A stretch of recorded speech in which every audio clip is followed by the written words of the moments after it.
नमस्कार दोस्तों, आप सभी का हमारे YouTube चैनल में स्वागत है। और आज का हमारा टॉपिक है भारत में मिट्टियाँ। इंडियन सॉइल की बात करेंगे। सबसे पहले मिट्टियाँ होती क्या हैं इसको समझ लीजिए। मिट्टियों का निर्माण चट्टानों के अपक्षय से होता है।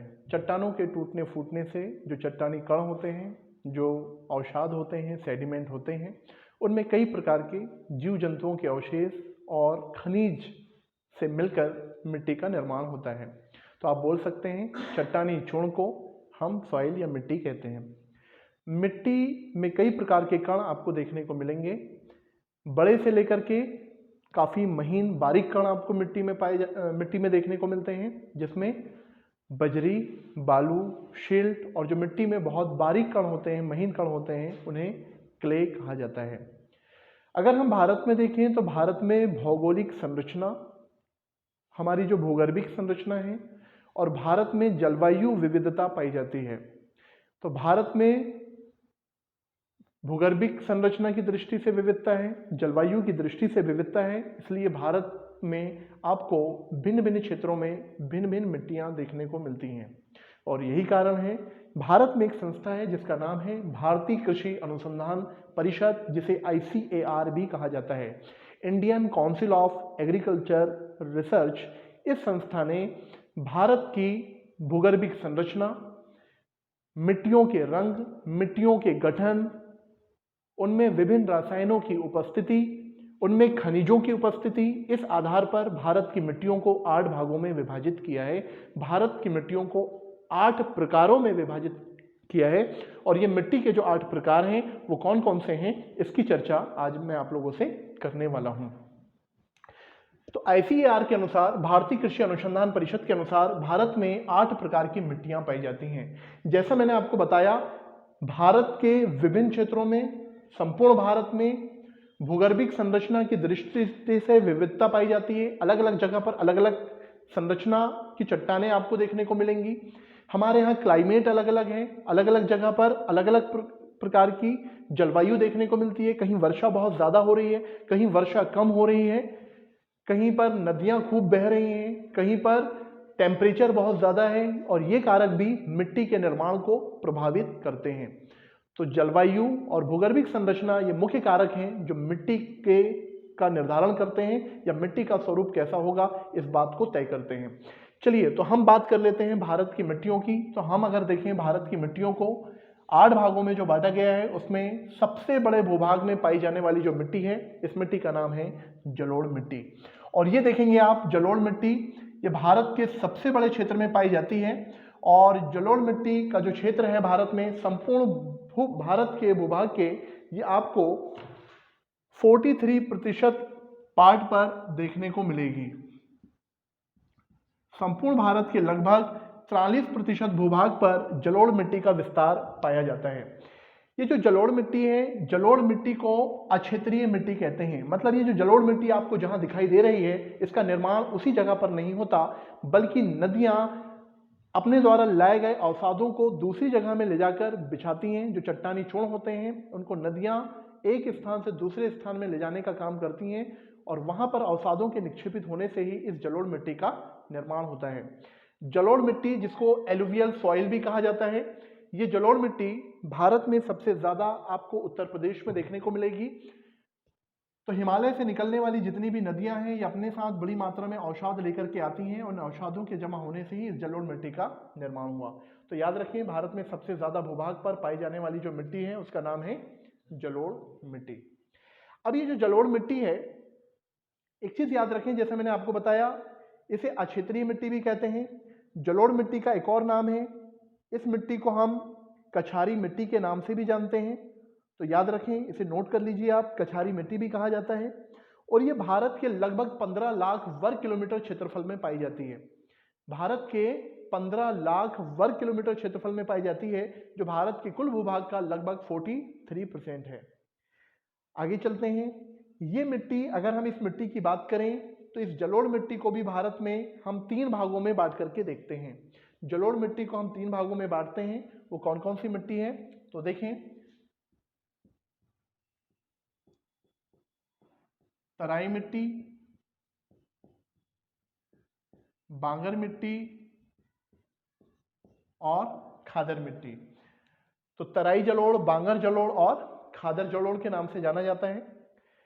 तराई मिट्टी कौन सी होती है? तो तराई क्षेत्र वो क्षेत्र होते हैं जैसे ही हिमालय से नदियां उत्तर के विशाल मैदान में आती हैं, तो उत्तर के विशाल मैदान में आने के बाद आपको एक क्षेत्र मिलेगा जिसका नाम है भाबर क्षेत्र। और ये जो भाबर क्षेत्र होता है, बड़े बड़े बोल्डर, बड़े बड़े पत्थरों वाला क्षेत्र होता है, हालांकि वहां नदियां विलुप्त हो जाती हैं।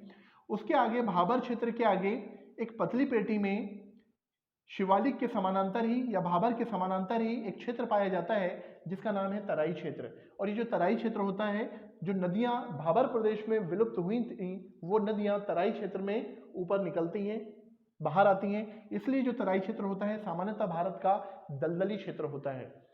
और दलदली क्षेत्र होने की वजह से यहाँ मिट्टी में पोटास की मात्रा ज़्यादा होती है, और जिस मिट्टी में पोटास की मात्रा ज़्यादा होती है वो गन्ने की खेती के लिए उपयुक्त होती है। तो भारत का जो तराई क्षेत्र है वो गन्ने की फसल के लिए उपयुक्त होता है, इसको आप याद रखिएगा। इसके अलावा इन मिट्टियों को हम मुख्यतः दो भागों में बांटते हैं, एक है बांगर जलोढ़ और एक को हम बोलते हैं खादर जलोढ़। जो बांगर जलोढ़ है, इस बांगर जलोढ़ को हम पुरानी जलोढ़ के नाम से भी जानते हैं। पुरानी मिट्टी होती है, और ये खादर को हम नवीन जलोढ़ के नाम से भी जानते हैं, या इसे नवीन जलोढ़ मिट्टी कहा जाता है। तो देखिए, सबसे पहले बांगर जलोढ़। तो बांगर जलोढ़ का क्षेत्र कौन सा होता है? तो आप ये देखें, पूर्वी राजस्थान, पंजाब, हरियाणा, पश्चिमी उत्तर प्रदेश। तो ये पश्चिमी उत्तर प्रदेश, पंजाब, हरियाणा और पूर्वी राजस्थान का ये पूरा का पूरा जो भूभाग है, ये पुरानी जलोढ़ का मैदान है या बांगर जलोढ़ का मैदान है। ये बांगर जलोढ़ में होता क्या है? तो जो इसको पुरानी जलोढ़ का मैदान इसलिए कहा जाता है क्योंकि भारत का जो ढाल है वो पूर्व की ओर है, और भारत की जो अधिकांश नदियां हैं वो पूर्व की ओर जाकर के बंगाल की खाड़ी में गिर जाती हैं, जिसकी वजह से बांगर क्षेत्र में, मतलब पंजाब, हरियाणा, पूर्वी राजस्थान और पश्चिमी उत्तर प्रदेश वाले क्षेत्र में नदियां बाढ़ लेकर के नहीं आती हैं, बाढ़ के मैदान का निर्माण नहीं होता है, और बाढ़ के मैदानों का निर्माण न होने के कारण मिट्टी का नवीनीकरण भी नहीं हो पाता है। इसलिए इस मिट्टी को पुरानी जलोढ़ मिट्टी कहते हैं। तो बात समझ में आ गई? तो पुरानी जलोढ़ का मैदान आपको कहाँ देखने को मिलेगा, किन राज्यों में देखने को मिलेगा? क्लियर हुआ? इसके अलावा अगर हम इस क्षेत्र की बात करें तो यहाँ पर जब मानसून आता है, दक्षिण पश्चिम मानसूनी पवनें पहुंचती हैं, तो यहाँ आते तक मानसूनी पवनों की, दक्षिण पश्चिम मानसूनी पवनों की आर्द्रता काफी हद तक कम हो जाती है, जिसकी वजह से इन क्षेत्रों में केवल 70 से 75 सेंटीमीटर ही वर्षा हो पाती है। इसलिए ये जो क्षेत्र होता है वो रबी की फसल में, खासकर गेहूं की फसलों के लिए उपयुक्त होता है। गेहूं का बड़ी मात्रा में उत्पादन होता है। हालांकि खरीफ के समय भी कुछ फसलें लगाई जाती हैं, लेकिन रबी में मुख्यतः गेहूं का उत्पादन होगा, और ऐसी फसलों का उत्पादन किया जाएगा जिसके लिए बहुत कम वर्षा की आवश्यकता होगी। एक बात यह भी है कि जब हमारे देश में ग्रीन रिवॉल्यूशन आया, हरित क्रांति आई, उस समय सबसे ज्यादा फायदा भारत के किसी क्षेत्र को मिला है, तो वो पुरानी जलोढ़ वाले मैदान, जिसको हमने क्या कहा, बांगर क्षेत्र को ही मिला है। तो हरित क्रांति में सबसे ज्यादा फायदा इस क्षेत्र में गेहूं की फसल को मिला है। क्लियर? तो ये याद रहेगा आपको, बांगर या जलोढ़ मिट्टी वाला जो क्षेत्र है ये किस फसल के लिए उपयुक्त है? तो ये जो है वो गेहूं की फसल के लिए ये क्षेत्र उपयुक्त है। इसके अलावा अब देखें, जो तीसरी मिट्टी है जिसको हमने क्या बोला, खादर मिट्टी या नवीन जलोढ़ कहा, तो ये कहाँ पाई जाएगी? तो ये भी एक प्रकार की जलोढ़ मिट्टी है। ये आपको मिलेगी पूर्वी उत्तर प्रदेश, बिहार, झारखंड, पश्चिम बंगाल, और आगे बढ़ जाइए तो असम में आपको खादर क्षेत्र मिलेगा। ये वो क्षेत्र हैं जो समुद्र से काफी कम ऊंचाई पर हैं, समतल सपाट भूभाग हैं, और समतल सपाट भूभाग होने की वजह से यहाँ पर वर्षा ऋतु में जब भी नदियों का जल स्तर बढ़ता है तो नदियां अपने प्राकृतिक तटबंध को तोड़ करके यहाँ पर बाढ़ के मैदानों का निर्माण करती हैं, और बार बार नदियां बाढ़ लेकर के आती हैं, जिसकी वजह से यहाँ पर मिट्टी का नवीनीकरण हो जाता है, और मिट्टी का नवीनीकरण होने से इस मिट्टी को हम नवीन जलोढ़ भी कहते हैं, या नवीन जलोढ़ का मैदान भी कहा जाता है। तो याद रहेगा, जैसे आपने सुना होगा जो कोसी नदी है, कोसी नदी बिहार में बाढ़ लेकर के आती है। जैसे दामोदर नदी है, तो दामोदर नदी बंगाल में बाढ़ लेकर के आती है, उसे बंगाल का शोक कहते हैं। वैसे ही ब्रह्मपुत्र नदी है, ब्रह्मपुत्र नदी जब असम के मैदानी क्षेत्र में बहती है तो वहां पर बाढ़ लेकर के आती है, इसलिए उसे हम असम का शोक कहते हैं। तो ये जो नदियां हैं, इसके अलावा उत्तर प्रदेश में गंडक नदी है, बूढ़ी गंडक नदी है, इन नदियों के द्वारा भी काफ़ी ज़्यादा बाढ़ के मैदानों का निर्माण किया जाता है। तो ये चीज़ समझ में आई आपको। तो मिट्टी का नवीनीकरण होगा, इसलिए मिट्टी का नवीनीकरण होता रहता है। इसलिए अगर हम जलोढ़ मिट्टी में भी देखें तो जलोढ़ मिट्टी में भी खासकर जो खादर मिट्टी है ये काफ़ी उपजाऊ हो जाती है। वैसे तो अगर भारत की सबसे उपजाऊ मिट्टी कोई है तो वो जलोढ़ मिट्टी है। जलोढ़ मिट्टी को भारत की सबसे उपजाऊ मिट्टी इसलिए कहा जाता है क्योंकि इसका पीएच मान 7 होता है, पीएच वैल्यू 7 होती है। तो ये ना तो अम्लीय होती है और ना ही क्षारीय होती है, इसलिए भारत की सबसे उपजाऊ मिट्टी जलोढ़ मिट्टी मानी जाती है। और जलोढ़ में भी जो सबसे उपजाऊ मिट्टी है वो कौन सी मिट्टी है? खादर मिट्टी है, क्योंकि खादर मिट्टी में लगातार हर साल इस मिट्टी का नवीनीकरण होता रहता है। तो अवधि के आधार पर हमने जलोढ़ मिट्टी को 2 भागों में बांटा, काल अवधि के आधार पर 2 भागों में बांटा, बांगर मिट्टी जिसे हमने पुरानी जलोढ़ कहा और खादर मिट्टी जिसे हमने नवीन जलोढ़ कहा। अब एक सामान्य बात जलोढ़ मिट्टी के बारे में जान लीजिए, वो ये कि अगर हम जलोढ़ मिट्टी को देखें तो जलोढ़ मिट्टी का निर्माण कैसे हुआ है? नदियों के द्वारा बहाकर लाए गए अवसादों से हुआ है। तो याद रहेगा, इसलिए इस मिट्टी को हमने क्या बोला? अक्षेत्रीय मिट्टी कहा। अगर हम जलोढ़ मिट्टी में रसायनों की मात्रा देखें तो इस मिट्टी में पोटास और चूना बड़ी मात्रा में पाया जाता है। जलोढ़ मिट्टी में पोटास और चूने की मात्रा बहुत बड़ी मात्रा में पाई जाती है, जबकि जलोढ़ मिट्टी में नाइट्रोजन, फास्फोरस और पोटास की कमी पाई जाती है। एक बात यहां पर याद रखें, भारत की अधिकांश मिट्टी में नाइट्रोजन, फास्फोरस और पोटास आपको कम देखने को मिलेगा। ये भारतीय मिट्टियों की एक कमी है, लेकिन फिर भी भारत में सबसे उपजाऊ मिट्टी जलोढ़ मिट्टी है। क्लियर? चलिए आगे बढ़ते हैं। जलोढ़ मिट्टी के बाद भारत की जो दूसरी मिट्टी है वो है लाल और पीली मिट्टी। लाल और पीली मिट्टी, देखिए ये लिखा हुआ है लाल और पीली मिट्टी। ये पूरा का पूरा भारत का ये वाला जो क्षेत्र है,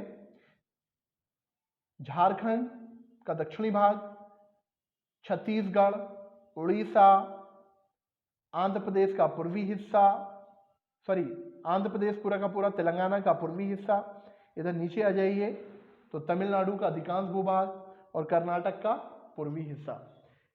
तो इस पूरे के पूरे प्रायद्वीपीय भारत के पूर्वी तट से लगे हुए जितने भी राज्य हैं, यहाँ पर आपको लाल और पीली मिट्टी देखने को मिलेगी। इस मिट्टी का नाम लाल और पीली क्यों पड़ा? तो इस मिट्टी का निर्माण कैसे हुआ है? तो पहले ये जान लीजिए, ये ग्रेनाइट और जो नीस चट्टानें हैं, इसके अलावा जो कायंत्री चट्टानें हैं, इन चट्टानों के विखंडन होने से, इन चट्टानों के टूटने फूटने से लाल और पीली मिट्टी का निर्माण हुआ है।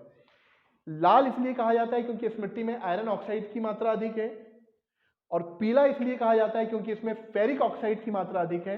तो आयरन ऑक्साइड की अधिकता के कारण लाल मिट्टी और फेरिक ऑक्साइड की अधिकता के कारण इस मिट्टी को पीली मिट्टी कहा जाता है। अगर हम लाल और पीली मिट्टी देखें तो ये भारत की दूसरी सर्वाधिक क्षेत्रफल पर पाई जाने वाली मिट्टी है।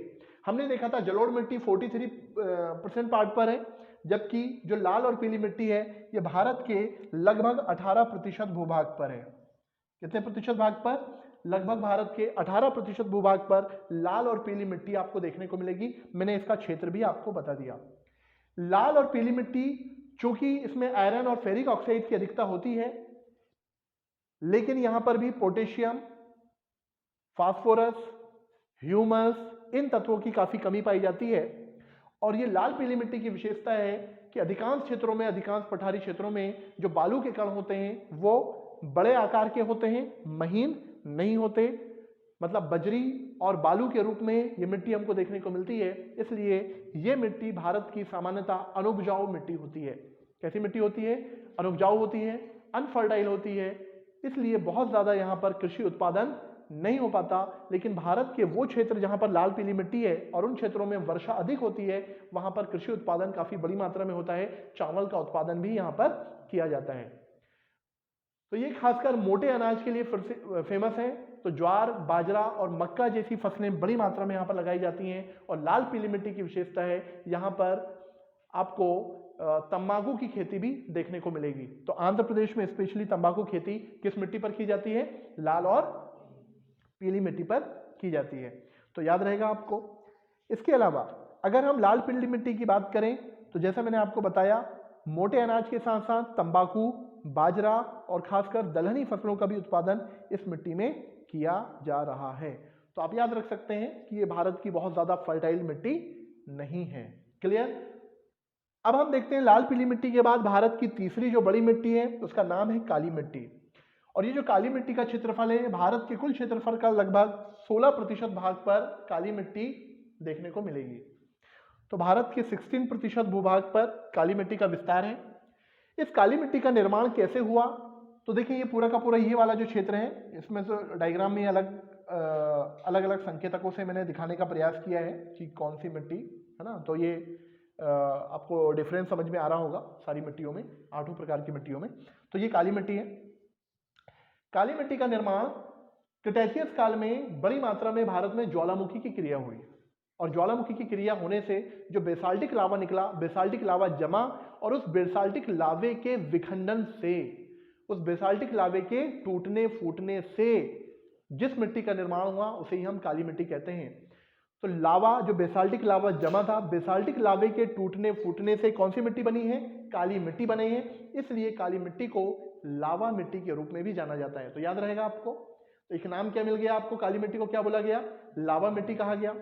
इसके अलावा काली मिट्टी को रेगुड़ मिट्टी भी कहा जाता है, और इस मिट्टी को स्वतः जुताई वाली मिट्टी भी कहा जाता है। क्योंकि आपने देखा होगा रेगुड़ और स्वतः जुताई वाली मिट्टी इसलिए कहा जाता है क्योंकि थोड़ी सी धूप पड़ने पर, टेम्परेचर ज्यादा होने पर ये काली मिट्टी में बड़ी बड़ी दरारें पड़ जाती हैं, और बड़ी बड़ी दरारों के माध्यम से ये जो मिट्टी है वो टूटकर विखंडित हो जाती है, टूट फूट जाती है। तो ऐसा लगता है जैसे इसमें जुताई की गई है, लेकिन हालांकि उसमें जुताई नहीं होती, इसलिए इसको स्वतः जुताई वाली मिट्टी कहते हैं। थोड़ा सा पानी पड़ने पर ये फूल जाती है ना, चिपचिपी हो जाती है, इसलिए इस मिट्टी को रेगुड़ मिट्टी भी कहा जाता है। तो याद रहेगा आपको, रेगुड़ मिट्टी, स्वतः जुताई वाली मिट्टी हम किसे कहते हैं? ब्लैक सॉइल को कहते हैं, काली मिट्टी को कहते हैं। इस मिट्टी का काला रंग टिटानीफेरस लवण के कारण होता है। तो याद रहेगा आपको, टिटानीफेरस लवण के कारण इस मिट्टी का रंग कैसा हुआ? काला हुआ। अगर हम ये काली मिट्टी को देखें तो काली मिट्टी के बारे में कहा जाता है कि बहुत कम आर्द्रता में, बहुत कम पानी में इसमें कृषि की जा सकती है। इसलिए शुष्क कृषि करने के लिए बहुत कम वर्षा में, बहुत कम पानी में कृषि करने के लिए सबसे अच्छी, सबसे उपयुक्त कोई मिट्टी होती है तो वो काली मिट्टी होती है। अगर हम काली मिट्टी में रसायन देखें तो काली मिट्टी में आपको बड़ी मात्रा में आपको एल्यूमिनियम देखने को आयरन देखने को मिलेगा, बड़ी मात्रा में आपको मैग्नीशियम देखने को मिलेगा, बड़ी मात्रा में आपको यहाँ पर कैल्शियम देखने को मिलेगा। इसके अलावा अगर हम ह्यूमस देखें तो चूंकि ज्वालामुखी की क्रिया हुई, और ज्वालामुखी की क्रिया जब होगी तो टेम्परेचर बहुत ज्यादा होगा, इसलिए जो जीवाश्म होंगे वो जलकर नष्ट हो जाएंगे। इसलिए आपको इस मिट्टी में जीवाश्म देखने को नहीं मिलते, आपको यहाँ पर बड़ी मात्रा में ह्यूमस देखने को नहीं मिलेगा। तो जीवाश्म और ह्यूमस की काली मिट्टी में कमी पाई जाती है। क्लियर। लेकिन आयरन, एल्युमिनियम, कैल्शियम जैसे तत्व आपको भरपूर मात्रा में काली मिट्टी में मिलते हैं। काली मिट्टी भारत में कपास की खेती के लिए, कॉटन के लिए प्रसिद्ध है। बड़ी मात्रा में हमारे यहाँ कपास का उत्पादन काली मिट्टी में किया जाता है। इसके अलावा जो काली मिट्टी होती है, कपास के साथ साथ मूंगफली, गेहूं का उत्पादन और रसदार फलों की खेती के लिए भी भारत में उपयुक्त है। तो याद रहेगा। साथ ही भारत में दलहनी फसलों का उत्पादन भी काली मिट्टी में भरपूर होता है। क्लियर। तो ये हमने देख लिया किन फसलों के लिए काली मिट्टी उपयुक्त है। तो खासकर कपास की खेती के लिए काली मिट्टी सबसे ज्यादा उपयुक्त मानी जाती है। इस फैक्ट को भी आपको याद रखना है। ठीक है, चलिए। अच्छा, काली मिट्टी के बारे में एक चीज आपको याद रखना है। जो काली मिट्टी है इसका निर्माण बहुत ही महीन कणों से होता है, बहुत ही बारीक कणों से मिलकर के होता है। और जिस मिट्टी में जितने महीन कण होंगे, जितने बारीक कण होंगे, वो मिट्टी में आर्द्रता ग्रहण करने की क्षमता उतनी ही ज्यादा होगी, जल धारण करने की क्षमता उतनी ही ज्यादा होगी। इसलिए काली मिट्टी के बारे में कहा जाता है कि थोड़ी सी वर्षा होने पर ये उस वर्षा को बहुत ज्यादा ग्रहण कर लेती है, मतलब आर्द्रता ग्रहण करने की क्षमता इसकी बहुत ज्यादा होती है। इसलिए मिट्टी कैसी हो जाएगी? चिपचिपी हो जाती है। क्लियर। तो ये थी काली मिट्टी, और काली मिट्टी के बारे में मैंने आपको बता दिया। इसको लावा मिट्टी भी कहते हैं, इसको रेगुड़ मिट्टी भी कहते हैं, इसको स्वतः जुताई वाली मिट्टी भी कहा जाता है। तो मिट्टी एक है, नाम अनेक हैं, इसको आप याद रखें। चलिए, काली मिट्टी के बाद अच्छा एक चीज़ याद रखें, काली मिट्टी का विस्तार कहाँ ज़्यादा पाया जाएगा, तो सबसे ज़्यादा ये महाराष्ट्र में पाई जाएगी। आपने दक्कन का पठार सुना होगा, तो दक्कन के पठार का अधिकांश जो भाग है वो किस मिट्टी से बना है, काली मिट्टी से बना है, क्योंकि दक्कन के पठार का निर्माण ही लावे से हुआ है, बेसाल्टिक लावे से हुआ है। तो बेसाल्टिक लावे का जो अपक्षय हुआ, टूटा फूटा, वो चट्टानें टूटी फूटी, तो उसी से काली मिट्टी का निर्माण हुआ। तो सबसे ज़्यादा आपको दक्कन के पठार में, अगर हम राज्य की बात करें तो महाराष्ट्र सबसे ज़्यादा है। इसके अलावा मध्य प्रदेश का जो पश्चिमी भाग है, जिसको हम मालवा का पठार कहते हैं, यहाँ भी आपको काली मिट्टी देखने को मिलेगी। तेलंगाना का उत्तर पश्चिमी भूभाग, यहाँ भी आपको काली मिट्टी देखने को मिलेगी। इसके अलावा कर्नाटक का जो उत्तरी भाग है, यहाँ भी आपको काली मिट्टी देखने को मिलेगी। गुजरात का जो पूर्वी भाग है, यहाँ भी आपको काली मिट्टी का विस्तार देखने को मिलेगा। क्लियर हुई ये चीज़? तो कई बार क्वेश्चन ऐसे भी पूछ लिए जाते हैं कि काली मिट्टी का विस्तार सबसे ज़्यादा किस राज्य में मिलेगा, तो याद रहेगा आपको महाराष्ट्र। जलोढ़ मिट्टी का विस्तार सबसे ज्यादा किस राज्य में मिलेगा, उत्तर प्रदेश। आपसे पूछ लेगा लाल पीली मिट्टी का विस्तार सबसे ज्यादा किस राज्य में मिलेगा, तो उसका आंसर है आंध्र प्रदेश। क्लियर? तो इस तरीके के प्रश्न आपसे बनते हैं। चलिए, भारत की चौथी जो बड़ी मिट्टी है उसका नाम है लैटेराइट मिट्टी। ये जो लैटेराइट मिट्टी है ये हमारे मानसून की एक विशिष्ट विशेषता है। लैटेराइट मिट्टी का निर्माण वहां होता है जिन क्षेत्रों में अत्यधिक बारिश होती है, खूब वर्षा होती है और टेम्परेचर अधिक होता है। तो लैटेराइट मिट्टी का निर्माण किस आधार पर, जलवायु के आधार पर, वर्षा के आधार पर। अत्यधिक वर्षा और अत्यधिक तापमान वाले क्षेत्रों में आपको लैटेराइट मिट्टी का क्षेत्र देखने को मिलेगा। तो लैटेराइट मिट्टी आप देखिए, पहले तो ये यहाँ पर केरल का जो मालाबार तट है, केरल के मालाबार तट में, और ये उसके थोड़े से उत्तरी भूभाग में आपको सबसे ज्यादा देखने को मिलेगी। पूरे भारत में सबसे ज्यादा लैटेराइट मिट्टी आपको याद रखना है केरल राज्य में पाई जाती है। केरल राज्य के अलावा आप देखें ये मेघालय वाला जो पठार है, जो उत्तर पूर्वी भारत है, जो नॉर्थ ईस्ट का जो हिस्सा है, यहाँ भी बहुत बड़े क्षेत्र में आपको लैटेराइट मिट्टी का विस्तार देखने को मिलेगा। इसके अलावा भारत में अत्यधिक वर्षा वाला क्षेत्र अंडमान निकोबार द्वीप समूह भी है। तो अंडमान निकोबार द्वीप समूह में भी आपको लैटेराइट मिट्टी देखने को मिलेगी। तो ये 3 बड़े क्षेत्र हैं जहां पर भारत में लैटेराइट मिट्टी पाई जाती है, क्योंकि ये वो क्षेत्र हैं जहां भारत में 200 सेंटीमीटर से अधिक वर्षा हो रही है। तो अत्यधिक वर्षा जहां पर होगी वहां पर लैटेराइट मिट्टी पाई जाएगी। और इसकी विशेषता ये होती है, अत्यधिक वर्षा होने की वजह से यहाँ पर निक्षालन की क्रिया होती है, लीचिंग की प्रोसेस होती है, जिसमें चट्टानों में या मिट्टी में जो घुलनशील तत्व होते हैं वो पानी के साथ बह जाते हैं, जिसमें सिलिका और चूना पानी के साथ बह जाता है, जिसकी वजह से मिट्टी में केवल ठोस और कठोर तत्व ही मौजूद होते हैं, जैसे आयरन, एल्युमिनियम, मैग्नीशियम। ऐसे तत्वों की प्रधानता इस मिट्टी में देखने को मिलेगी। तो घुलनशील तत्व बह गए, सिलिका और चूना की कमी होगी, चूना नहीं पाया जाएगा, इसलिए मिट्टी कैसी हो जाएगी, अम्लीय हो जाएगी। याद रखना, अम्लीय मिट्टी का निर्माण हमेशा वहां होता है जहां पर अत्यधिक वर्षा होगी या जल जमाव होगा, जल हमेशा भरा रहेगा। आगे बात समझ में, वो मिट्टी कैसी हो जाएगी, अम्लीय हो जाएगी, क्योंकि चूना नहीं होगा, तो उसमें जो ठोस तत्व हैं वो होंगे। अब एल्युमिनियम, मैग्नीशियम और आयरन जैसे तत्वों की मात्रा अधिक होगी, इस वजह से मिट्टी बहुत ठोस हो जाती है, बहुत सॉलिड हो जाती है। इस वजह से ये मिट्टी मकान की ईंट बनाने के लिए सबसे उपयुक्त होती है। तो याद रहेगा आपको, लैटेराइट मिट्टी का उपयोग जो है मकान की ईंट बनाने के लिए, ये काफ़ी ठोस होगी, सॉलिड होगी, मजबूत ईंटें बनेंगी। इसके अलावा अम्लीय होने के कारण लैटेराइट मिट्टी वाले क्षेत्र में, दक्षिण भारत में, खासकर केरल और कर्नाटक वाले क्षेत्र में चाय और कॉफ़ी की खेती बड़ी मात्रा में की जाती है। तो चाय की खेती, कॉफ़ी के बागान आपको लैटेराइट मिट्टी में ही देखने को मिलेंगे। इसके अलावा लैटेराइट मिट्टी काजू की खेती के लिए भी उपयुक्त होती है। क्लियर हुई चीज़ आपको? तो चाय, कॉफ़ी मतलब कहवा और काजू की फसलों के लिए सबसे उपयुक्त कोई मिट्टी है तो वो कौन सी मिट्टी है, लैटेराइट मिट्टी है। क्लियर?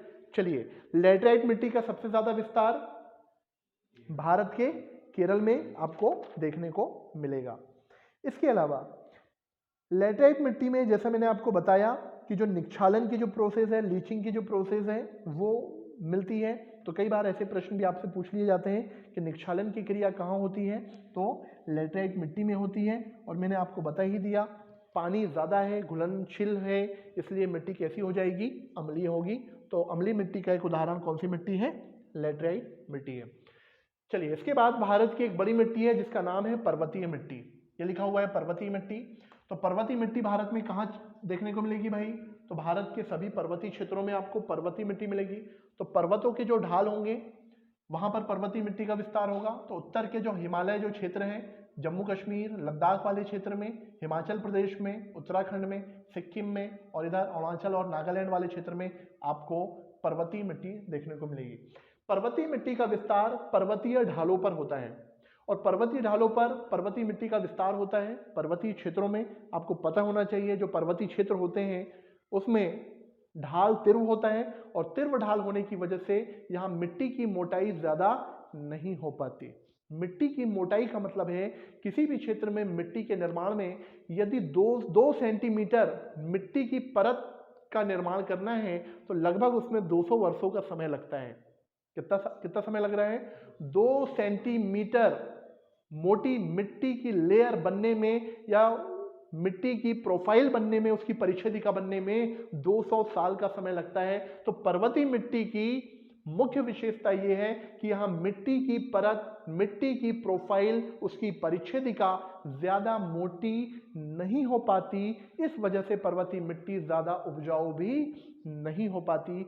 यहाँ बहुत बड़ी मात्रा में जीवाश्म देखने को मिलेंगे, लेकिन ये सारे के सारे जो जीवाश्म होते हैं वो अनअपघटित होते हैं, इसलिए भी पर्वतीय मिट्टी उपजाऊ या फर्टाइल नहीं हो पाती। पर्वतीय मिट्टी की एक बड़ी समस्या ये है कि ढाल तीव्र होता है, इस वजह से यहाँ पर सॉइल इरोजन की समस्या देखने को मिलती है, मृदा अपरदन की समस्या देखने को मिलती है और मृदा अपरदन की समस्या यहाँ पर होती है। इस वजह से भी पर्वतीय मिट्टी ज्यादा फर्टाइल नहीं हो पाती। तो होता क्या है भाई पर्वतीय मिट्टी में? आपने देखा होगा पर्वतीय क्षेत्र में जो लोग रहते हैं, अब भाई लाखों लोग रह रहे हैं पर्वतीय क्षेत्र में, हिमालय क्षेत्र में रह रहे हैं, उत्तराखंड में रह रहे हैं, सिक्किम में रह रहे हैं, अरुणाचल प्रदेश में। हालांकि यहाँ पॉपुलेशन डेंसिटी कम होती है लेकिन लोग तो रह रहे हैं, तो अपनी आजीविका के लिए कुछ ना कुछ तो कर रहे होंगे। तो क्या करते हैं? कृषि कार्य करते हैं। तो कैसी कृषि करेंगे वो? तो कृषि के लिए वो समोच्च रेखी कृषि करते हैं। मतलब पर्वतों का जो ढाल होता है, ढाल के अनुरूप जमीन की जुताई नहीं की जाती, बल्कि जमीन मतलब जो हॉरिजॉन्टल रूप से जमीन की जुताई की जाती है ताकि मिट्टी से क्या एक तटबंध बन जाए और मिट्टी अपरदन जो है वो कम से कम हो। इसलिए कहा जाता है कि जो पर्वतीय क्षेत्र होते हैं वहां के पर्यावरण संतुलन के लिए लगभग पर्वतीय क्षेत्र में 60% भूभाग पर वनों का विस्तार होना चाहिए। कितने प्रतिशत भूभाग पर? 60% भूभाग पर। हमारे यहाँ मैदानों में कहा गया है जो मैदानी क्षेत्र होते हैं प्लेन के लिए, पर्यावरण संतुलन के लिए 33% भूभाग पर वनों का विस्तार होना, लेकिन पर्वतीय क्षेत्र में 60% भूभाग पर वनों का विस्तार होना चाहिए।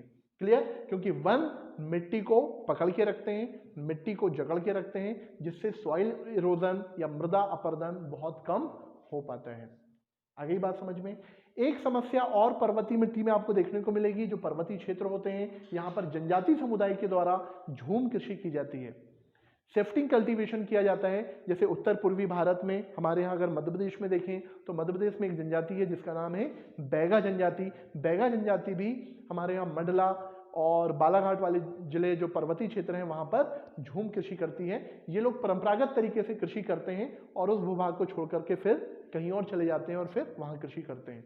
तो जब क्षेत्र को छोड़ के जाते हैं तो वहाँ पर वो आग भी लगा देते हैं, इसलिए इसको बर्न एग्रीकल्चर के नाम से भी जाना जाता है। तो मध्य प्रदेश में जो बैगा जनजाति है जो झूम कृषि करती है या स्थानांतरित कृषि करती है, इस कृषि को मध्य प्रदेश में बेवार के नाम से जाना जाता है। क्लियर हुई ये चीज आपको?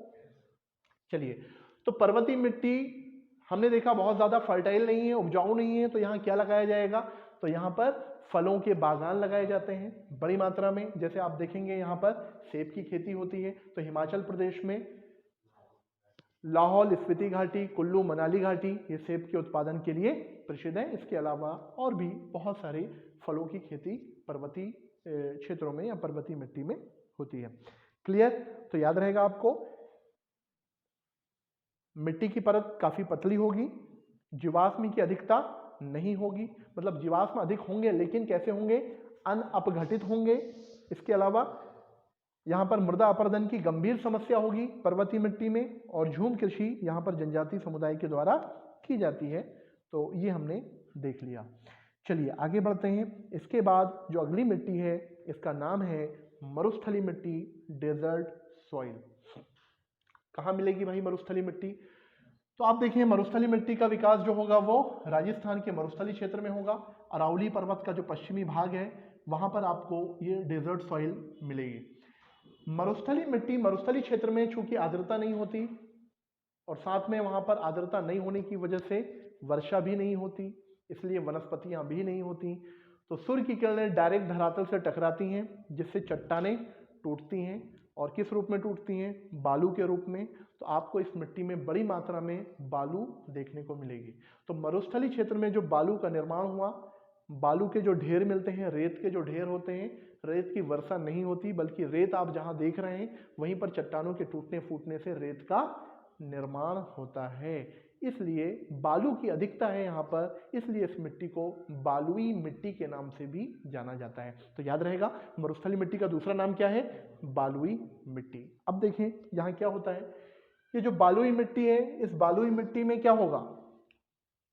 क्या ये मिट्टी उपजाऊ होगी? तो ये मिट्टी कृषि की दृष्टि से बिल्कुल भी उपजाऊ नहीं होती है और उपजाऊ नहीं होगी इस वजह से क्या होगा, ये खासकर मोटे अनाज के लिए प्रसिद्ध होगी। तो मोटे अनाज में किसकी खेती की जाएगी यहाँ पर? ज्वार, बाजरा और मक्का, इसके अलावा सरसों, इन फसलों का उत्पादन यहाँ पर किया जाता है।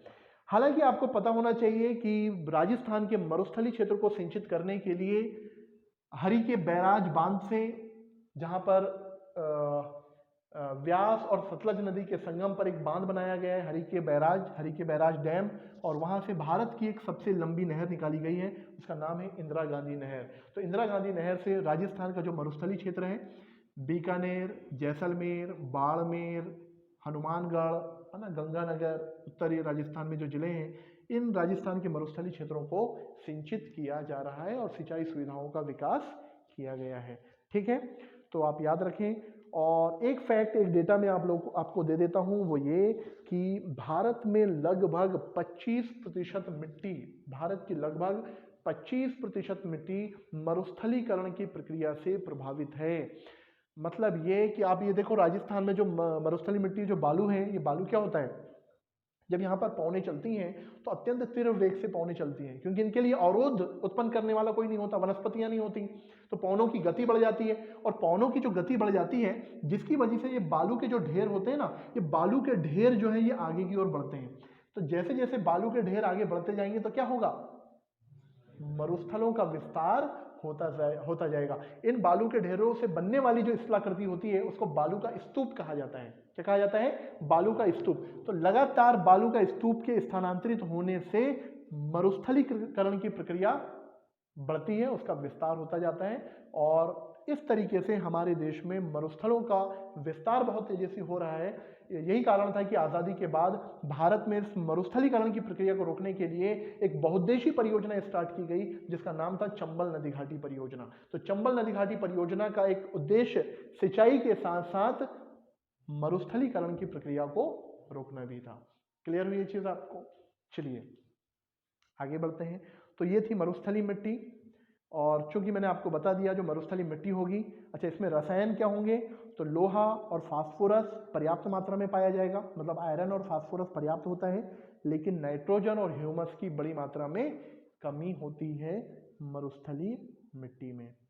आगे चलते हैं। इसके बाद 7वें नंबर की भारत की जो मिट्टी है इसका नाम है लवणी मिट्टी और क्षारीय मिट्टी। तो लवणी और क्षारीय मिट्टी, जैसे मैंने देखो यहाँ पर डार्क किया हुआ है, ये भारत का जो पूर्वी तट है, तो समुद्र तटीय क्षेत्रों में कैसी मिट्टी पाई जाएगी? लवणी और क्षारीय मिट्टी। ये जो सुंदरवन का डेल्टा है यहाँ पर भी लवणी और क्षारीय मिट्टी आपको देखने को मिलेगी।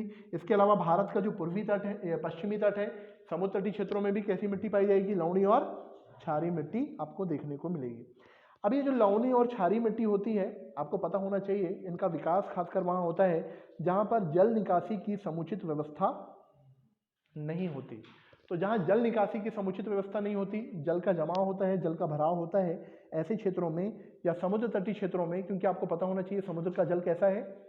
खारा है ना, इसलिए वहाँ मिट्टी कैसी हो जाएगी? लवणी हो जाएगी और क्षारीय हो जाएगी। अच्छा, इसको हमने लवणी और क्षारीय बोला, तो आपको याद रखना है लवण और लवणी मिट्टी और क्षारीय मिट्टी दोनों में अंतर होता है।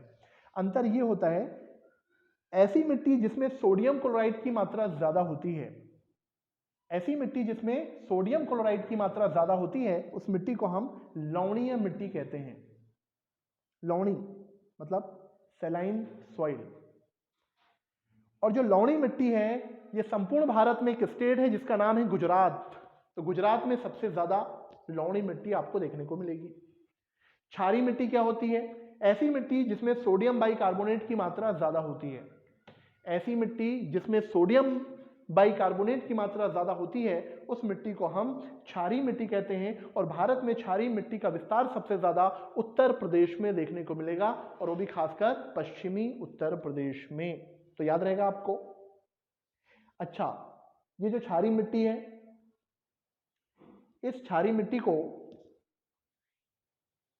अलग अलग नामों से भी जाना जाता है, और वो नाम कैसे पड़े तो उसकी भी थोड़ी सी कहानी मैं आपको बता देता हूं। और वो ये कि लवणी और जो क्षारीय मिट्टी है हमारे यहाँ खासकर पंजाब, हरियाणा और पश्चिमी उत्तर प्रदेश, यहाँ पर अत्यधिक गहराई से जल की निकासी की वजह से भी इस मिट्टी का निर्माण हो रहा है, विकास हो रहा है।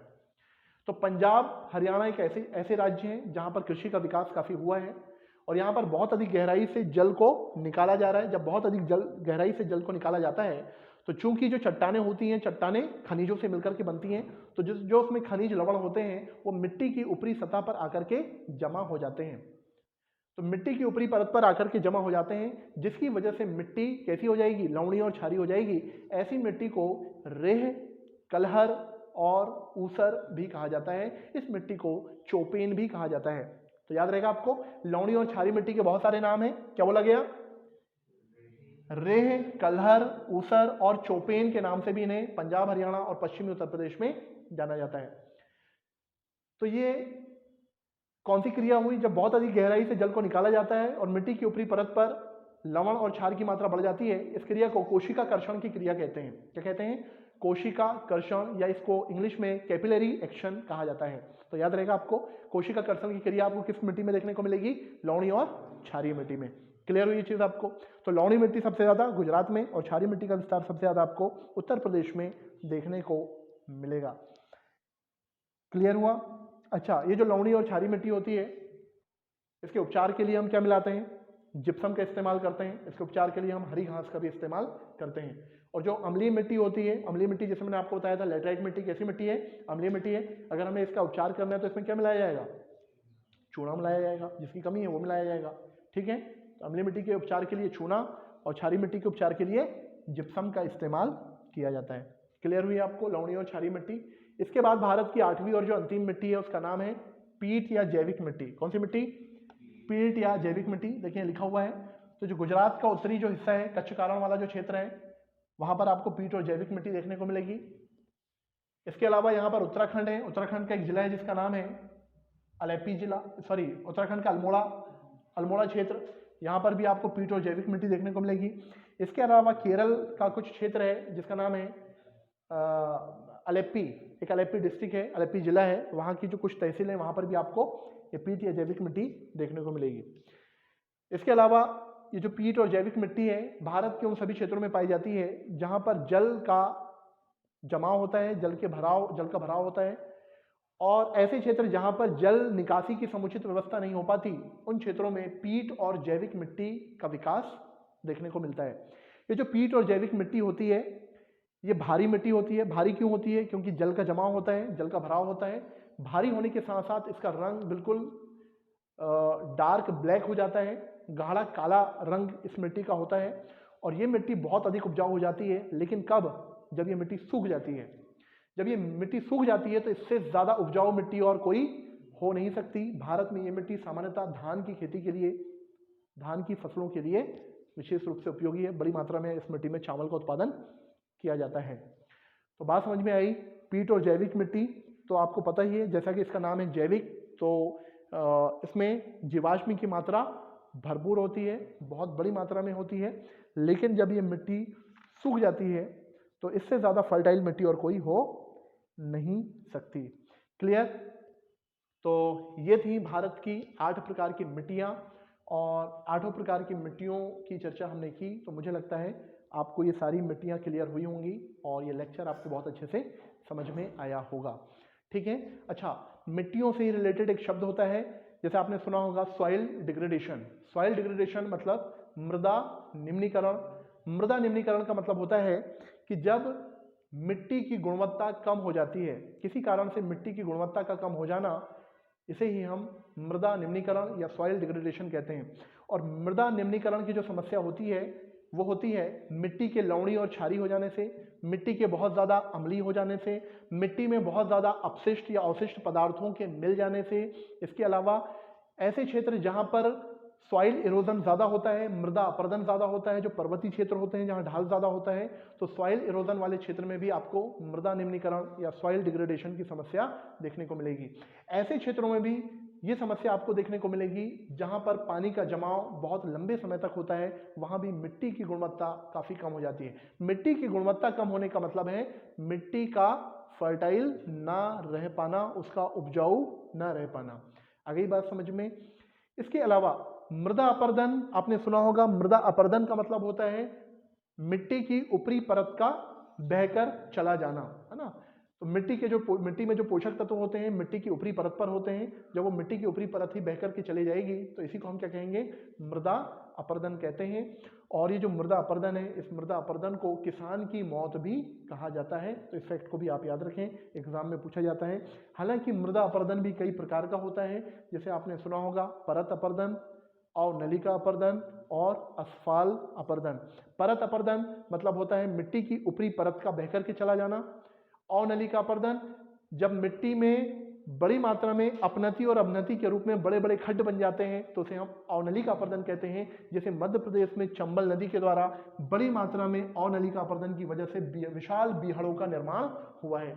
और तीसरा होता है असफाल अपरदन। असफाल अपरदन का मतलब होता है जब बहुत तेज रफ्तार से जल की बूंदें मिट्टी पर टकराती हैं तो मिट्टी का क्षरण होता है, मिट्टी अपरदित होकर के बह जाती है, मिट्टी संगठित नहीं रह पाती। बहुत तीव्र वेग से जब जहां पर बारिश होती है, मूसलाधार वर्षा होती है, तो उसकी वजह से मिट्टी का टूटना, फूटना और बह जाना, इसे हम असफाल अपरदन कहते हैं। चलिए, तो मुझे लगता है आज का ये लेक्चर आपको समझ में आया होगा। आज के लिए इतना ही, मिलेंगे फिर किसी और वीडियो के साथ। Thank you.